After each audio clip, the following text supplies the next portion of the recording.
১৯৭২ সালে আনুষ্ঠানিকভাবে প্রতিষ্ঠিত হয় মানিকগঞ্জ পৌরসভা, যেখানে বসবাসরত পৌরবাসীর সংখ্যা প্রায় ২.৫ লাখ। অথচ এই বিশাল জনগোষ্ঠীর জন্য থাকা প্রায় ৩০০ কিলোমিটার সড়কে নেই কোনো নিয়মিত রক্ষণাবেক্ষণ ব্যবস্থা। এমনকি বেশিরভাগ সড়কের পাশেই নেই ড্রেনেজ ব্যবস্থা। ফলে একটু বৃষ্টি হলেই সৃষ্টি হয় জলাবদ্ধতা। এদিকে বর্ষার শুরুতেই চলাচল আরও দুর্বিষহ হয়ে ওঠে।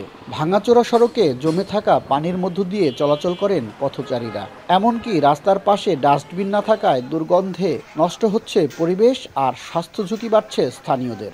পৌরসভার রোডে গাড়ি চালে খুব কষ্ট, রাস্তাঘাট খুব ভালো না, যে টাকা ইনকাম সব হলে এই গাড়ি সারতেই দিন যায়।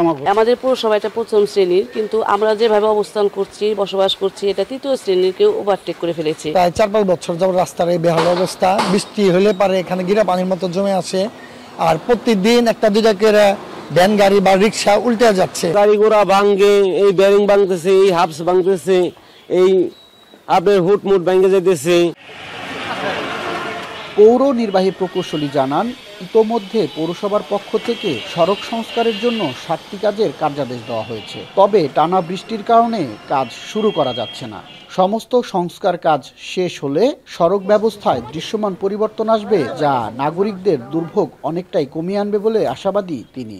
৬০টা স্কিম আছে আমাদের, কেবল শুরু হবে। ওয়ার্ক অর্ডার কন্ট্রাক্ট এগ্রিমেন্ট কেবল শুরু হয়েছে, তো কোনোটা ধরছে। এখন বৃষ্টিটা একটু কমলে পরে সবগুলি যদি কাজ, স্কিমের কাজ যদি ধরে, তাহলে অনেক কিছু দৃশ্যমান হবে।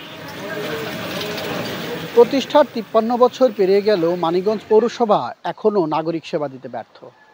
যেখানে নাগরিকদের মৌলিক অধিকার নিশ্চিত নয়, সেখানে প্রথম শ্রেণীর তকমা শুধুই কাগজে কলমে। এখন প্রশ্ন, কবে ঘোচাবে পৌরসভার এই দুর্ভোগের দৃশ্যপট? আসাদ জামান, এখন, মানিকগঞ্জ।